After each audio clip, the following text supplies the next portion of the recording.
9 जून 2025 की सुबह 7:09 के आसपास एक एक्स पर ट्वीट किया गया था। जानकारी साझा की गई थी। मुख्यमंत्री थे मेघालय के, नाम उनका कॉनरैड के संगमा। वो लिखते हैं कि राजा हत्याकांड में 7 दिनों के भीतर मेघालय पुलिस को बड़ी सफलता हाथ लगी है। मध्य प्रदेश के रहने वाले 3 हमलावरों को गिरफ्तार कर लिया गया है। महिला ने आत्मसमर्पण कर दिया है।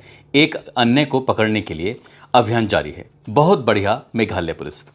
बस ये ट्वीट करना था कि उसके बाद सोशल मीडिया पर एक तरह से कह सकते हैं भूचाल आ गया, तूफान आ गया। हर कोई बस इसी ट्वीट के बारे में बातचीत करना शुरू कर देता है, क्योंकि एक लड़की जिसको तलाश करने के लिए पुलिस तमाम कोशिशें कर रही थी। SDRF, NDRF, Meghalaya police, local के लोग, पर्वतारोही, तमाम और इंदौर की पुलिस, तमाम लोग कोशिश कर रहे थे। आखिरकार जिस लड़की को तलाश कर रहे थे वो जिंदा थी, और जब जिंदा जिस हाल में मिलती है वही हाल अपने आप में कई तरह के सवाल खड़े कर रहा है।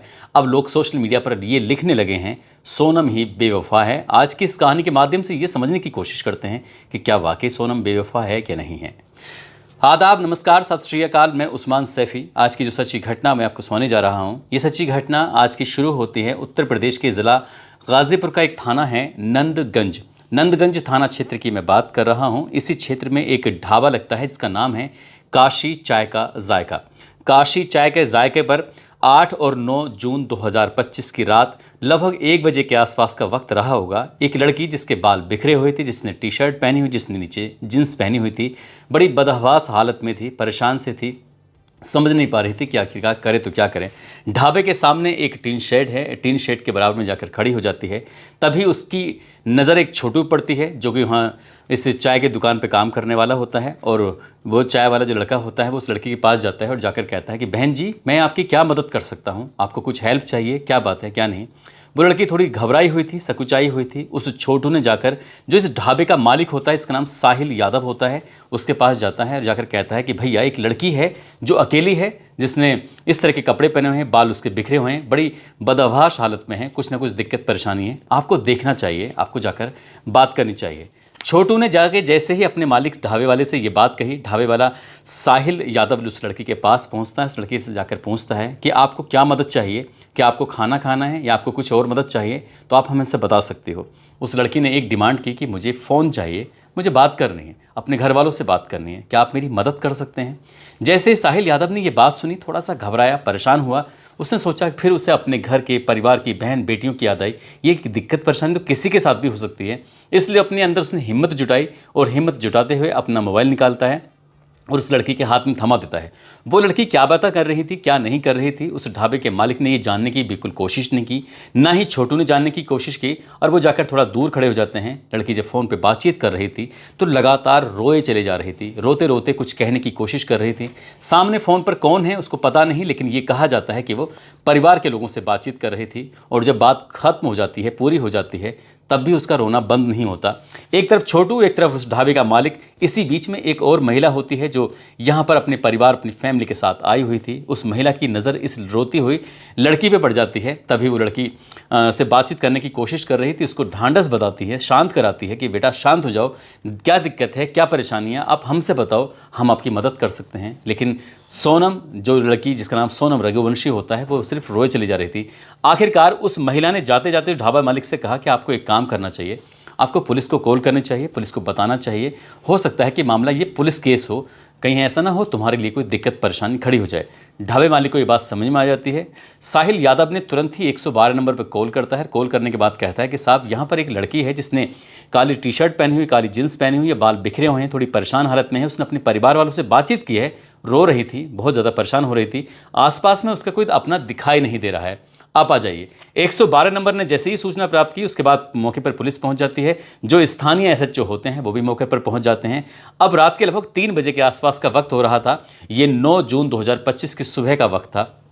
पुलिस उस लड़की को अपने साथ लेकर चली जाती है। दरअसल जब पुलिस यहाँ से उस लड़की को लेकर जाती है तो महिला पुलिस चौकी में जाकर उस लड़की को सुपुर्द कर देती है। और ये महिला पुलिस चौकी जो है, ये जिला अस्पताल परिसर में महर्षि विश्वामित्र ऑटोनोम्स स्टेट मेडिकल कॉलेज परिसर में एक सखी वन स्टॉप सेंटर होता है, उस वन स्टॉप सेंटर में रख दिया जाता है। लड़की से पूछा जा रहा था कि तुम्हारा नाम क्या है। लड़की ने कहा कि मेरा नाम सोनम रघुवंशी है। सोनम रघुवंशी, ये कुछ पिछले लगभग 17-18 दिनों से सुना सुना सा नाम लग रहा था। फिर पूछा जाता है कि तुम कहाँ रहती हो, वो बताती है कि मैं मध्य प्रदेश के इंदौर में रहती हूँ। बस इतना था कि ये सुनने के बाद पुलिस के पैरों तले ज़मीन खिसक जाती है। पुलिस सोचने पर मजबूर हो जाती है कि बात है मेघालय के शिलोंग की, वहाँ पर पहाड़ियों में इसके पति की अभी लाश मिली थी। ये लड़की यहाँ क्या कर रही है, यहाँ से इतनी दूर।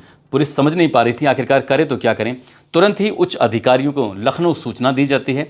लखनऊ के लॉ ने ऑर्डर होते हैं, अमिताभ यश उन तक बात पहुंचती है। उनको पूरी कहानी अब तक जो भी हुआ है, कैसे कैसे लड़की मिली है, कहाँ से प्राप्त हुई है, क्या इसने बताया क्या नहीं बताया, अमिताभ यश को पूरी जानकारी दी जाती है। आखिरकार उन्होंने मेघालय पुलिस से संपर्क किया, साथ ही इंदौर पुलिस से संपर्क किया और उनको बताया कि जिस लड़की को आप पिछले 17 दिनों से तलाश कर रहे थे, दरअसल वो लड़की हमारे यहाँ पर है और आप आकर यहाँ बातचीत कर सकते हैं, मिल सकते हैं। बस मेघालय पुलिस को और साथ ही जो इंदौर की पुलिस को सूचना दी जाती है। इसके बाद उस लड़की से ये भी जानकारी जुटाई जाती है कि तुमने किससे बातचीत की है। तो यहाँ पर ये बात आती है कि लड़की ने अपने भाई गोविंद से बातचीत की है। गोविंद जो उसको इंदौर से जाकर सीधा मेघालय के शिलोंग में उन पहाड़ियों में अपनी बहन को लगातार तलाश कर रहा था। हालांकि पुलिस अब इस मामले की जांच पड़ताल कर ही रही थी, लेकिन एक गाइड ऐसा सामने आता है जो कि मावला ख्यात एक जगह लगती है, वहाँ का एक लड़का होता है गाइड, जो कि अल्बर्ट पेड जिसका नाम होता है। वो बताता है कि 23 मई 2025 की सुबह 10 बजे के आसपास वो देखता क्या है कि एक कपल है, जिस कपल के बारे में उसने जब जानकारी सोशल मीडिया के माध्यम से पता चलता है, जो लड़की है उसका नाम सोनम रघुवंशी है और जो उसका पति है उसका नाम राजा रघुवंशी है। ये दोनों साथ थे और इनके साथ 3 जने और थे। वो 3 कौन थे, क्या बातें कर रहे थे, कोई उसको जानकारी नहीं, क्योंकि वो हिंदी में बात कर रहे थे और उसको हिंदी आती नहीं थी इस गाइड को। या तो अंग्रेजी जानता था या फिर अपनी लोकल की भाषा, शायद खासी से बोलते हैं, उसको जानता था। इसने कहा कि मैं आपको सेवाएं दे सकता हूं, मैं आपकी मदद कर सकता हूं, आपको कहाँ घूमना है आप मेरे साथ चल सकते हैं। अल्बर्ट पेड ने जितनी भी बातें की, उन लोगों ने साफ इनकार कर दिया कि हम आपको अपने साथ लेके नहीं जाना चाहते। इसके बाद उन्होंने एक दूसरा था वान साई, एक गाइड होता है, उससे वो मदद मांगते हैं, उससे कहते हैं कि हमें घूमना है। पहले वाले को रिजेक्ट कर देते हैं, दूसरे वाले गाइड को अपने साथ लेके चले जाते हैं। लेकिन जब ये स्थिति हो जाती है तो अचानक से गायब हो जाते हैं। अब इस मामले में जब पुलिस को भी ये बातें सब याद आती हैं, तो सोशल मीडिया पर ये सब चीज़ें लगातार चल रही थी। तभी मेघालय के डीजीपी, जिनका नाम हो इदा शीशा नोनग्रांग, इनकी तरफ से एक मैसेज दिया जाता है। बताया जाता है कि मध्य प्रदेश के 3 लोगों को पकड़ा है और साथ ही महिला को भी हिरासत में ले लिया गया है। पुलिस का ये दावा है कि राजा रघुवंशी की जो हत्या हुई है, कत्ल हुआ है, उस कत्ल में इस लड़की का पूरा रोल है। इसने लोगों को हायर किया और हायर करने के बाद उसने अपने पति की हत्या कराई। हत्या क्यों कराई, क्यों नहीं कराई, इसके बारे में अभी चर्चाओं का दौर चल रहा है। जानकारी जुटाने की कोशिश की जा रही है, पुलिस मामले की जांच पड़ताल कर रही है। लेकिन सोनम रघुवंशी और राजा रघुवंशी जो होते हैं, ये दोनों एक दूसरे को जानते थे, पहचानते थे। परिवार वालों की सहमति के बाद 11 मई 2025 को आखिरकार इन दोनों की शादी हो जाती है। लड़की ये फैसला लेती है कि हम हनीमून मनाने के लिए कहीं दूर चलते हैं। इसके लिए पहले कश्मीर का प्लान था, लेकिन कश्मीर में आतंकवादी घटना जैसे हो जाती है, वहाँ से ये प्रोग्राम कैंसिल हो जाता है। इसके बाद ये तय करते हैं कि क्यों ना माँ कामाख्या देवी के दर्शन कर ली जाएंगे। इसके लिए गुवाहाटी जाने पड़ेगा और गुवाहाटी से सीधा शिलोंग की तरफ चले जाएंगे। शिलोंग की जो घाटियाँ हैं, वहाँ की जो वादियाँ हैं, वहाँ देखेंगे और हनीमून का लुत्फ लिया जाएगा। कुछ ऐसी प्लानिंग थी। 20 मई 2025 से 29 मई 2025 तक का ये टूर था और ये आराम से घूम रहे थे, पल पल की जानकारी दे रहे थे। 23 मई 2025 की सुबह लगभग दोपहर लगभग 1:45 पर सास का फ़ोन पहुंचता। सास यानी कि सोनम रघुवंशी की सास उमा देवी का फ़ोन पहुंचता है। वो बताती है, बेटा कहाँ हो, कैसी हो, तुम्हारा व्रत है कि नहीं है, ये सब जानकारी जुटाई जा रही थी। और ये फ़ोन करके कहती है कि मैं अभी आपसे बाद में बात करूँगी, क्योंकि यहाँ नेटवर्क का इशू है, थोड़ी दिक्कत है, आपसे बाद में बात होगी। सास को ये कहकर वो फ़ोन बंद कर देती है। इसके बाद उनका ऐसा संपर्क टूटता है कि इनसे बातचीत हो नहीं पाती है। घर वाले परेशान हो जाते हैं। 24 मई तक भी इंतज़ार किया जाता है। आखिरकार 25 मई को इमरजेंसी लैंडिंग ये करते हैं।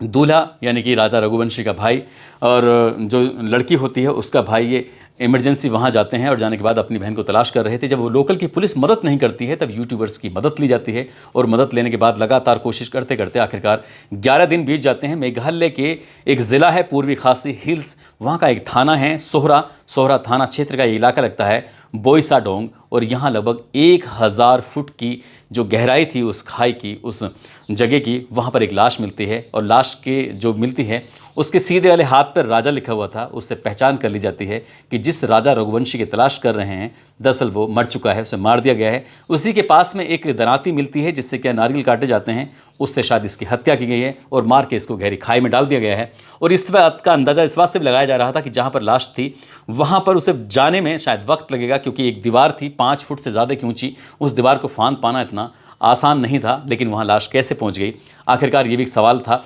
इसकी हड्डियां टूटी हुई निकली, इसके शरीर पर चोट के निशान निकले। अब सोनम की तलाश थी। सोनम को तलाश करने के लिए वहाँ की एसडीआरएफ, एनडीआरएफ, लोकल पुलिस और पर्वतारोही तमाम टीमें काम कर रही थी। एसटीएफ का गठन कर दिया जाता है। परिवार के लोग मांग कर रहे थे कि सीबीआई की मांग होनी चाहिए। मुख्यमंत्री से लेकर मेघालय के मुख्यमंत्री हो या फिर देश के गृह मंत्री हो, प्रधानमंत्री को पत्र दिखाया जाता है। पूरे देश भर में इस घटना को लेकर हड़कंप मचा हुआ था, लेकिन ये हड़कंप उस वक्त लोगों को सोचने पर मजबूर कर देता है जब ये लड़की गाजीपुर के एक ढाबे पर बदहवाश हालत मिलती है। फिलहाल पुलिस ने उसको अपनी हिरासत में लिया है, उससे पूछताछ चल रही है। बस लोगों का जिस तरह से ये कहना है कि सोनम ही बेवफा है, क्या वही बेवफा है? लेकिन घर वाले, परिवार वाले अभी मानने को तैयार नहीं है। यदि परिवार वालों की बात झूठी निकली तो हो सकता है कि परिवार वालों का भी इसमें इन्वॉल्वमेंट सामने आ जाए। ये तो खैर पुलिस के बाद की जाँच के बाद ही स्पष्ट हो सकेगा, लेकिन जिस तरह से, जिस हालत में सोनम का मिलना है, वो वाकई अपने आप में कई तरह के सवाल खड़े कर रहा है।